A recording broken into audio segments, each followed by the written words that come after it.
বাচ্চারা কথা শোনে না, দয়া করে কিছু উপদেশ এবং আমল বলবেন।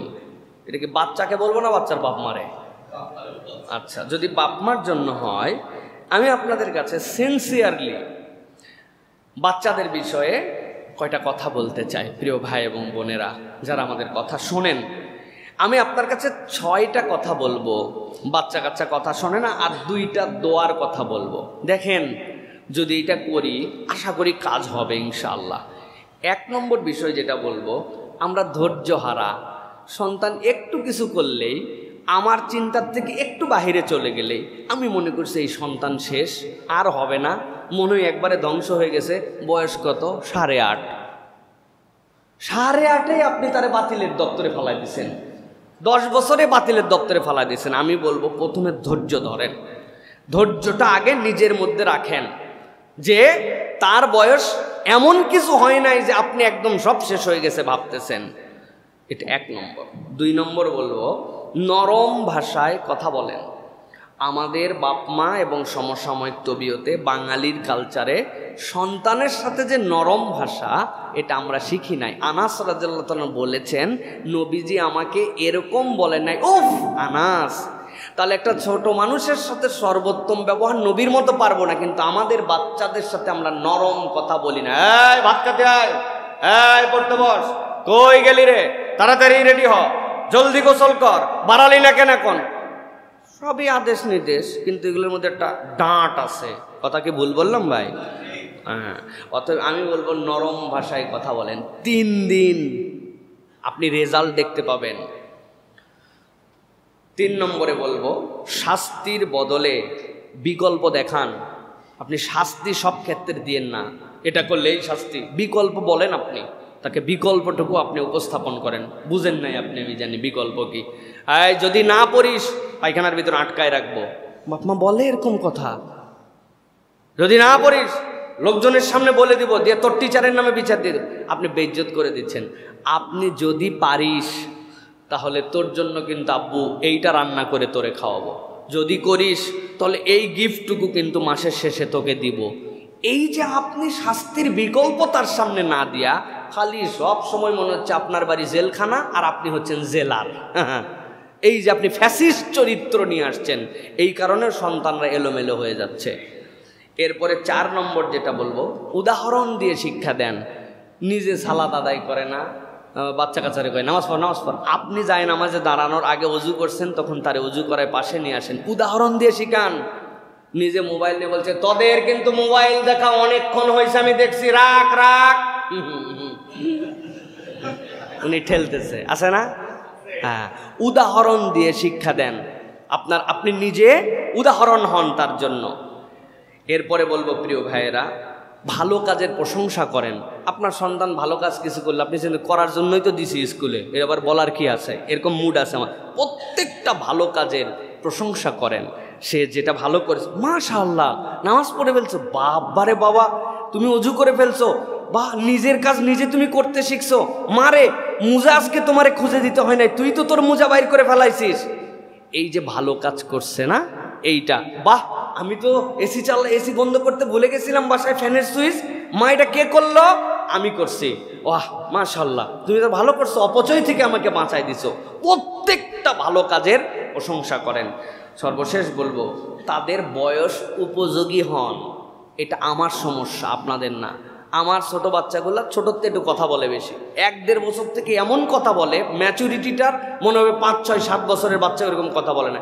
এখন আমার কনসেপ্টে ঢুকে গেছে, এর বয়স তো 2 বছর, এর বয়স 4 বছর, কিন্তু আমার কাছে 8 বছর লাগে।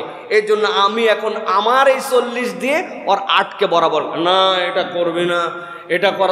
আর বাচ্চার ফিল কি আর আপনার ফিল কি, আপনাকে তো বরাবর হয়ে বুঝতে হবে।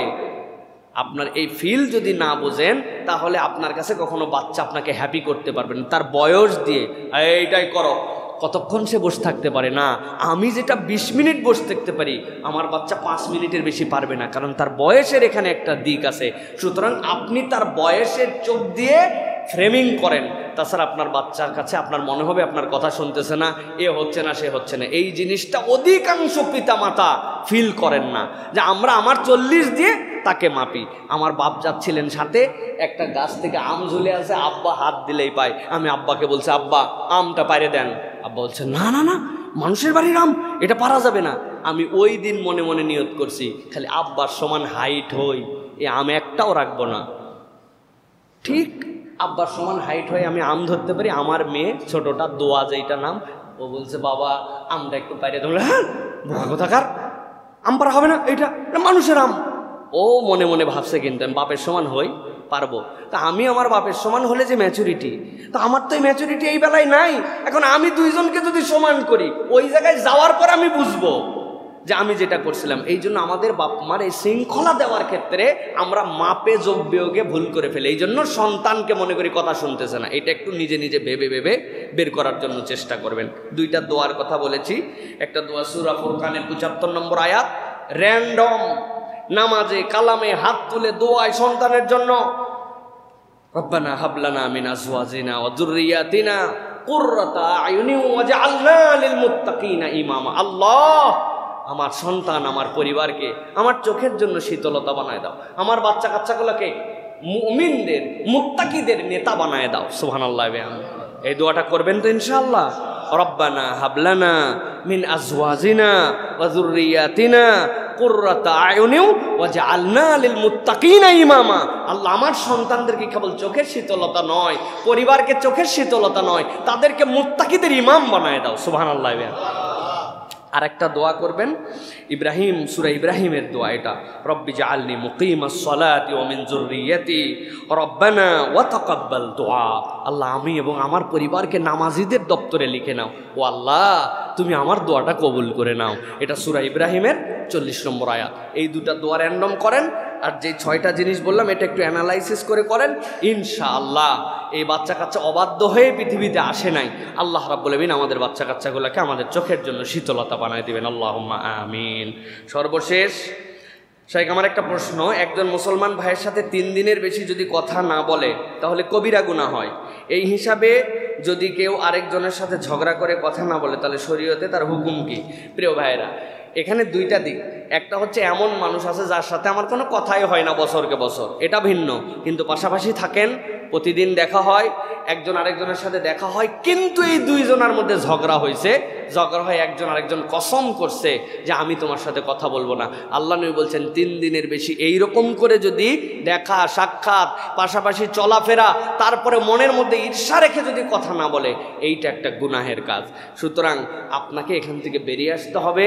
এবং নবী বলছেন যে আগে সালাম দেয়, আল্লাহ রাব্বুল আলামিন তার প্রশস্ততা বাড়ায় দেন। সুতরাং আপনি সালাম দিয়া এই দুনিয়ার সম্পর্কটা স্বাভাবিক করেন। তার সাথে মনের দূরত্ব থাকবে, ব্যথা থাকবে, কিন্তু এরকম মনে হবে না যে দেখলে ব্যথা হয়ে চলে যায়, আমি ইচ্ছা করে অ্যাভয়েড করি, এইটা যেন না হয়। খুব হয়তো হৃদ্যতা সকলের সাথে সকলের হবে না, মানসিক দূরত্ব মানুষের সাথে হয়, কিন্তু সালাম বিনিময়, ন্যূনতম তার সাথে অন্তরের বক্রতা দূর করে চলা, এইটা দায়িত্ব। কিন্তু এইটা না করে যদি সমাজের মধ্যে পাশাপাশির মানুষ এরকম হয়, তাহলে সমাজটা নষ্ট হয়ে যাবে। ইসলাম এই সমাজটাকে সুন্দর করার জন্য, ইমানদারদের মধ্যে এই গ্যাপ দূর করার জন্য এই হুকুম দিয়েছে। অতএব যদি কারো হয়ে থাকে, আগে সালাম দিয়ে মুসাফা করে আপনি এটা মিলে যান। আর আল্লাহর কাছে এরকম হয়ে থাকলে তওবা করে নেন, আল্লাহ মাফ করে দেবে ইনশাআল্লাহ। আশা করি উত্তর পেয়েছেন। হাযা মা ইনদাল ইলমু ইনদাল্লাহ। সুবহানাকাল্লাহুম্মা বিহামদিকা আশহাদু আল্লা ইলাহা ইল্লা আনতা আস্তাগফিরুকা ওয়া আতুবু ইলাইক। আসসালামু আলাইকুম ওয়া রাহমাতুল্লাহি ওয়া বারাকাতুহু।